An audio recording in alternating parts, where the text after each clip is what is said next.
देखिए आज का हमारा जो क्लास है ये छठा क्लास है।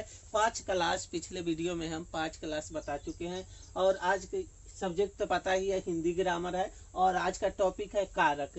तो आइए कारक के बारे में जानते हैं। से कारक किसे कहेंगे, आइए कारक के बारे में जानते हैं। कारक क्या होता है? तो कारक क्या होगा? तो संज्ञा या सर्वनाम, संज्ञा या सर्वनाम, सर्वनाम के वे रूप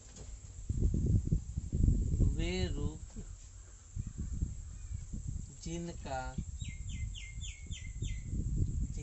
संबंध, संज्ञा या सर्वनाम के वे रूप जिनका संबंध क्रिया से, जिनका संबंध क्रिया से, संज्ञा या सर्वनाम, संज्ञा या सर्वनाम शब्दों के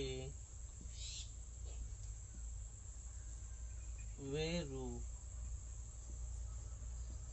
संज्ञा या सर्वनाम शब्दों के वे रूप जिनका संबंध क्रिया से,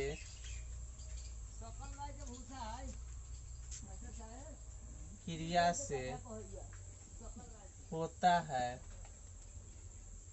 क्रिया से होता है, उसे कारक कहते हैं, उसे कारक कहते हैं।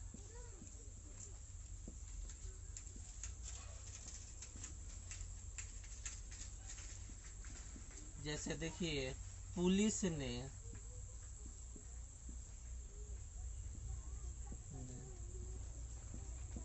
चोर को डंडों से मारा। देखिए कारक क्या होगा? तो संज्ञा या सर्वनाम शब्दों के वे रूप जिनका संबंध क्रिया से होता है उसे हम कारक कहते हैं। तो कारक होगा संज्ञा सर्वनाम शब्दों के वे रूप जिनका संबंध क्रिया से होगा। मतलब वे संज्ञा और सर्वनाम में से किसी में से एक होगा और उसमें क्रिया भी आएगा और आपको कारक का चिन्ह भी आएगा। तो संज्ञा सर्वनाम शब्दों के वैसे रूप होंगे जिनका संबंध क्रिया से होगा, उससे कारक कहते हैं। जैसे यहाँ देखिए पुलिस ने चोर को डंडों से मारा, डंडों से मारा तो इसमें पुलिस क्या हो जाएगा? तब पुलिस मेन काम कर रहा है, मारने का काम, तो करता हो जाएगा। देखिए यहाँ पर ने जो है यही कारक चिन्ह हो जाएगा, कारक चिन्ह। और ये मारा जो है ये क्रिया हो जाएगा। तो देखिए संज्ञा या सर्वनाम शब्दों के वे रूप होते हैं जिनका संबंध क्रिया से जोड़ा जाता है, उससे हम कारक कहेंगे। जैसे देखिए पुलिस ने चोर को डंडों से मारा, तो कर्ता के बाद मुख्यतः जो चिन्ह प्रयोग किया जाता है उसी को कारक चिन्ह बोलते हैं। और कर्ता तो मुख्य हो गया, पुलिस को कर्ता कहेंगे और कर्ता के बाद जो चिन्ह आया है उसी को कारक चिन्ह कहेंगे। और इसमें क्रिया क्या है? तो क्रिया मारना का जो रूप है मारा, वही क्रिया हो जाएगा।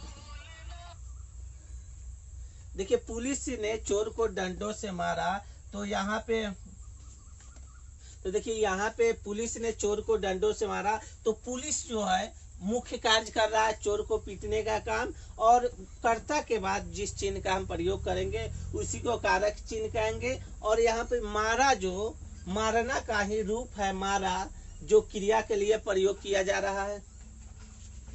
अब आइए जानते हैं कारक के भेद। अच्छा को है, को भी तो कारक का चिन्ह होगा। नहीं, कर्ता के बाद जो प्रयोग किया जाएगा मुख्यतः जो चिन्ह, उस चिन्ह को हम कारक चिन्ह बोलेंगे। ठीक है, जैसे आगे हम बता रहे हैं। ठीक है, से कैसे स्पष्ट होगा? कारक के भेद। अब जानते हैं कारक के भेद। तो कारक के कितने भेद है? तो कारक के मुख्यतः 8 भेद होते हैं।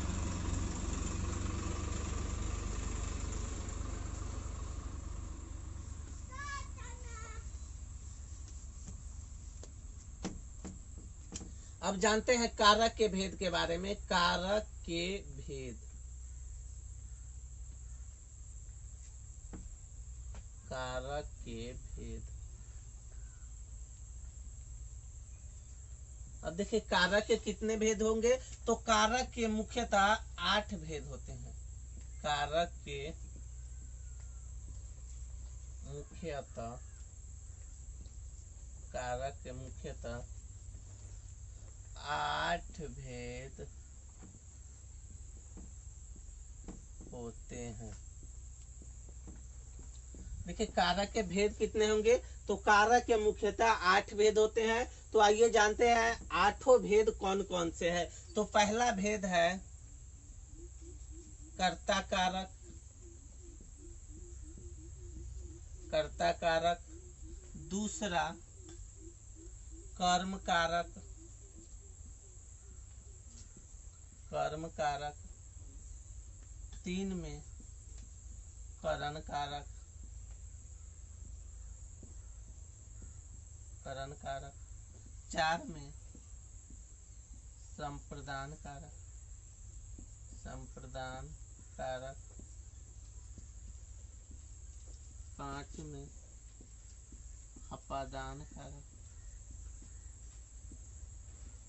अपादान कारक।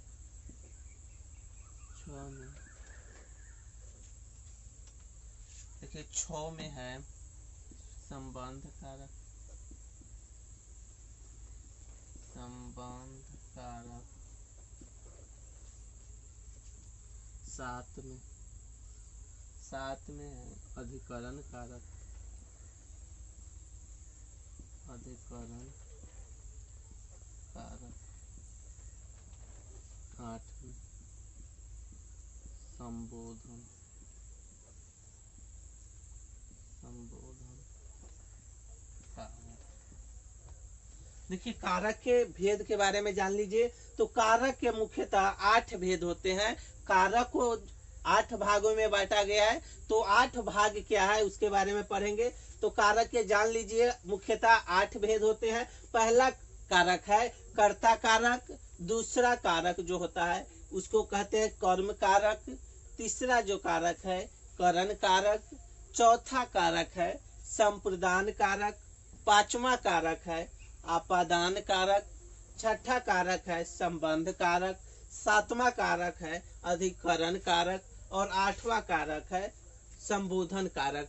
तो कारक मुख्यतः कितने प्रकार के हो गया, तो 8 प्रकार के।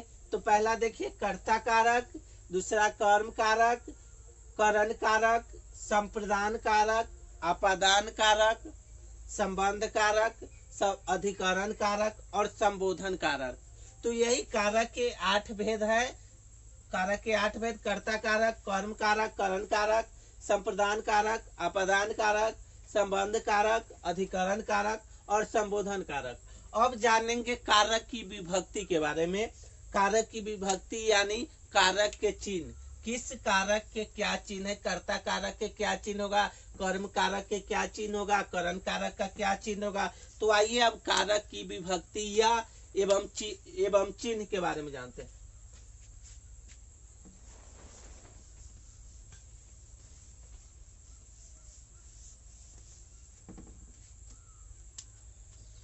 अब देखिए कारक की विभक्ति, विभक्ति। देखिए विभक्ति को चिन्ह बोलते हैं। ऐसे भी लिख सकते हैं कारक के चिन्ह।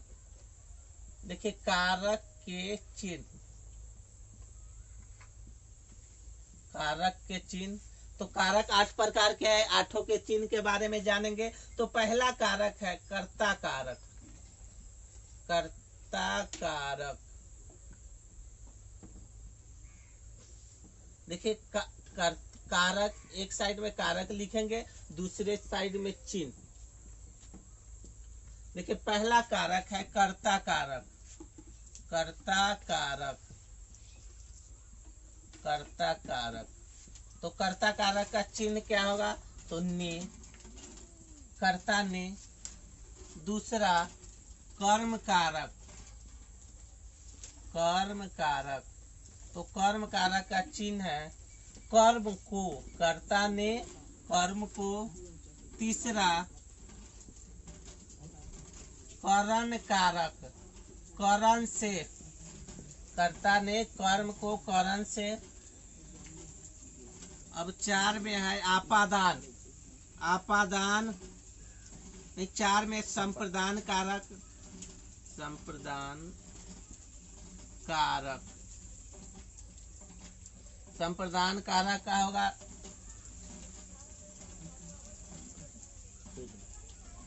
करण से के द्वारा भी होता है, के द्वारा। कर्ता ने कर्म को करण से, संप्रदान के लिए, संप्रदान के लिए। 5 में आपादान, आपादान का हो जाएगा से।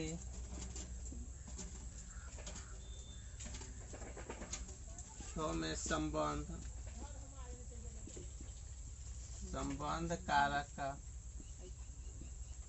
संबंध कारक का देखिए का, के, की, का के की होगा ना, ने, नी होगा। देखिए संबंध कारक का जो चिन्ह है काके की, नाने, नी। अब 7वां, 7वां जो कारक है अधिकरण, अधिकरण का चिन्ह होगा अधिकरण कारक का में पर। और 8वां कारक संबोधन कारक, संबोधन का के, अरे, हो, हुआ। देखिए कारक के चिन्ह के बारे में एक बार और जान लेते हैं। तो कारक में पहला कारक है कर्ता कारक, और कर्ता कारक का चिन्ह ने होता है। दूसरा कारक है कर्म कारक, तो कर्म कारक का चिन्ह को होता है। तीसरा कारक है करण कारक, तो करण कारक का चिन्ह है से, के द्वारा। और चौथा कारक है संप्रदान कारक, संप्रदान कारक का चिन्ह है के लिए। और 5वां कारक है आपादान कारक, आपादान कारक का चिन्ह होता है से। 6ठा कारक है संबंध कारक, और संबंध कारक का चिन्ह है का, के, की। 7वां कारक है अधिकरण कारक, अधिकरण कारक का चिन्ह होता है में, पर। 8वां कारक है संबोधन कारक, संबोधन कारक का चिन्ह होगा हे, अरे, हो। तो आज का जो टॉपिक था कारक और कारक के भेद, कारक के चिन्ह, तो चिन्ह के बारे में हम लोग समझ गए हैं। तो कर्ता ने कर्म को करण से, संप्रदान के लिए अपादान से, संबंध काके की, अधिकरण में, पर, संबोधन हे, अरे, हो। तो आज का जो हमारा टॉपिक था कारक किसे कहते हैं, कारक के भेद और कारक के चिन्ह। और अगला जो हमारा क्लास 7 का जो टॉपिक होगा, 7वां टॉपिक, उसमें हम पढ़ेंगे कारक के सभी भेदों के बारे में, उनके परिभाषा उदाहरण सहित।